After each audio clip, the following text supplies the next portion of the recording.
Assalamu alaikum. Good afternoon. Justin Blake speaking. The brother of Big Jake and the uncle of Jacob Blake was shot 7 times in his back in front of his children by Officer Shesky that still is paralyzed to this day.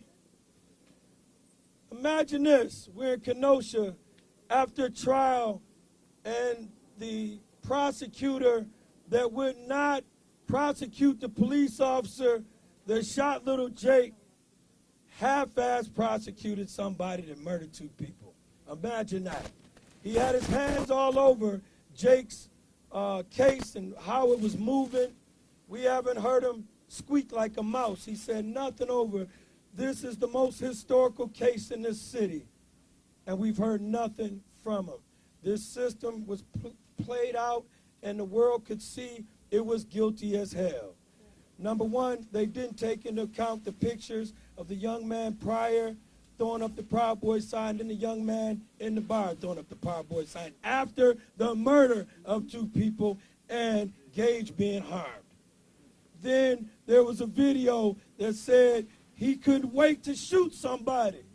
I'm a bad man. I grew up in the streets of Chicago. I've said a lot of things, but I've never said I couldn't wait to shoot somebody. I might beat you down, but I've never said out of my mouth I couldn't wait to shoot somebody. And then 30 to 40 days later, he actually murders 2 people and harms Gage, the 3rd one. I mean, so much was removed from this case that, if you were framing out a house and you put a roof on it, the damn thing would come tumbling down. So not only are we standing here today letting you know we're not asking, we're demanding that Jacob Blake's case be reopened. That's right. That Jacob Blake's case be reopened. That Jacob Blake's case be reopened. That Jacob Blake's case be reopened. We turned a red state blue. We marched from Kenosha, Wisconsin to Milwaukee. And every African-American community that heard our voices plead for justice for little Jake, believe in the Black family, and we're not going to be nobody's sucker. We were understood that when Vice President Biden came down there and spoke to my brother and the rest of the family, that he was going to exact change on behalf of little Jake and make sure things are okay. But what actually happened was the DOJ, under a Democratic president, said it was okay to shoot a young man 7 times in the back in front of his 3 children, paralyzing them to this day. And I'm telling you, Joe Biden, we're coming for you. Sister Harris, we're coming for you. We're not going to stop. There's not going to be a place you can go that we don't show up. They betrayed the Floyd family, and I just got off the phone with 2 of them the other day. They betrayed the Taylor family, Bianca Austin, that runs around this country with my brother Big Jake, the aunt of Breonna Taylor, believed in these people that we would help them get elected. So once finally African Americans would get what they were looking for. But let me share something with you, brothers and sisters. We built this country. Say that. We built this country. We built this country. 300 to 400 years of slavery made this the richest country to this day in the world. And I'll be damned if you're still talking about if African Americans got the right to vote. I can't hear you though. We built the country. We made it the richest country in the world. There's nothing in this country you can't do, but the people that helped build it can't vote. Oh, there's something way wrong with that. And we're going to change it. You're talking about we pay police officers to murder, kill, maim our people. This is going to change, my friends. So I hope you hear from Kenosha, Joe Biden, and Sister Harris. We are going to stop till we get to the White House.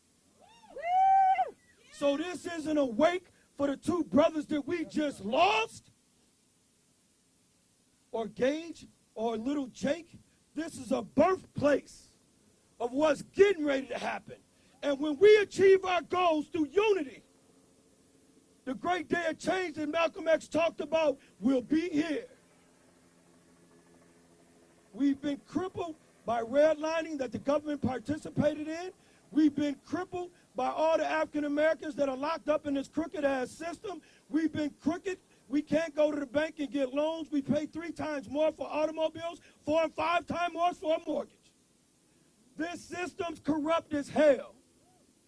And I want to be one of the cogs in the wheel that destructs it from the bottom of this foundation to the damn White House. Make no mistake about it, I will not sleep. I can't sleep any damn way because I see my nephew's face after he was shot 7 times in the back. So I'll sleep when we get to the other side because we got work to do today. So take this with you, fold it up, and put it in your back pocket, and don't let nobody take it from you. Everybody that's here is a change maker, baby, because they could have been anywhere in the world today. But they elected to stand with those who were misused, who were homeless, who needed mental help. George Floyd, Breonna Taylor, my own nephew, and these 2 young men. The reason they're the perfect example and the shining example of why we need to embrace them is their imperfectness made them perfect. Because their imperfectness made them perfect. You understand what I'm saying? So I'm here to tell you, I don't care what George did in his past. Yeah, it was wrong as hell to put a gun on a pregnant lady. But who the hell knew that day when he had a knee on his neck? Who knew what this young man had did prior in his life when I hear people yelling out bad things about Joe or Anthony? They didn't know that damn night. And if there was somebody to reinforce the law, goddammit, it shouldn't have been a 17-year-old with an AR-15 walking around this city. So the mayor, the police chief, whoever's running the army at that night, don't go to sleep without knowing you got blood on your hands. That's right. Somebody, anybody. When I'm walking down the streets of Chicago and I see something improper, because we're the soldier that we are and the man and the uncle and the father that we are, say, little guy, it's 10:30 at night. Where your people at? You shouldn't be out here by yourself. You might have to walk the kid to where he should be and get him in the house. Somebody. So we're on the court steps the other day, and some fool walks down the street with an AK-47. What the hell? A court session's going on, a man walking down the street with a military rifle. You know what happened? He was approached by the sheriffs, and they asked him, did he have his papers for that gun? Are you seriously telling us that nobody saw that young man that night and should have not asked him, did he have the correct paperwork for the firearm he had in his possession? I think not. So in Chicago all the time, you hear stories about a little young man or a young lady that stacks 2, and it's old school, so you young people may not know what I'm talking about, stacks 2 phone books, gets up on the car, and tries to drive it downtown Chicago. He or she is pulled over pretty rapidly because clearly you can see this is a 7 or 8 or 10-year-old that shouldn't be behind the wheel. Nobody should let the city fathers off for not recognizing a 13-year-old with an AR-15 running down Sheridan. So for all those people that are elected in office now, Sam Cooke says change is going to come. Change is here. Your time is limited. Go find something, another occupation or a hobby. Just like we coming for Biden, we coming for you. We're going to be here, and I'm going to stay involved with this community to help make that change. When I'm in Chicago, we work with Midwest Coalition to Stop the Violence. So what is that? That's black-on-black crime.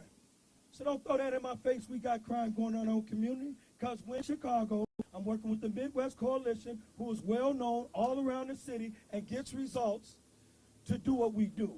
We've connected with leaders of Kenosha here, and Kenosha and other individuals and organizations, and they are foaming at the mouth like a greyhound dog before they let the cage up, because they just can't wait for more action.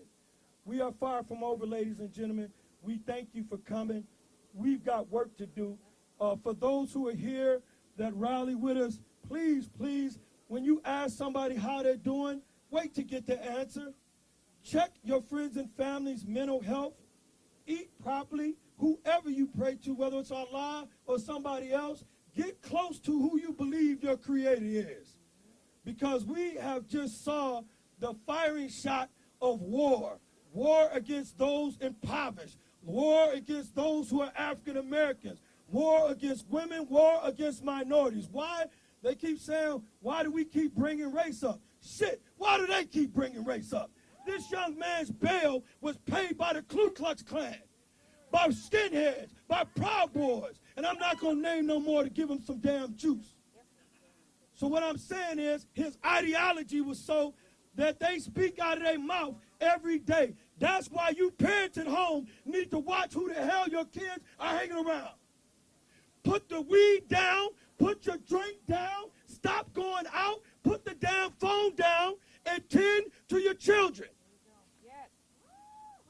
Because we got work to do. So I want y'all to please, thank you for coming. We got food over here. I know y'all got to get out of here because y'all got deadlines, but I want you to know that flag that's to my right over here is going to unify our people from Africa, the red, black, and green, the Haitians, the Nigerians, the Ghanaians, the African Americans, Pan-Africa, all around this world. When we move, we'll make an earthquake, and you better be ready. For our white brothers and sisters that stand with us, don't stop. For our white brothers and sisters that understand our plight, if you know my big brother Fred Hampton Jr., before Fred Hampton Jr. died, he gave a large chunk of money to some Appalachian whites.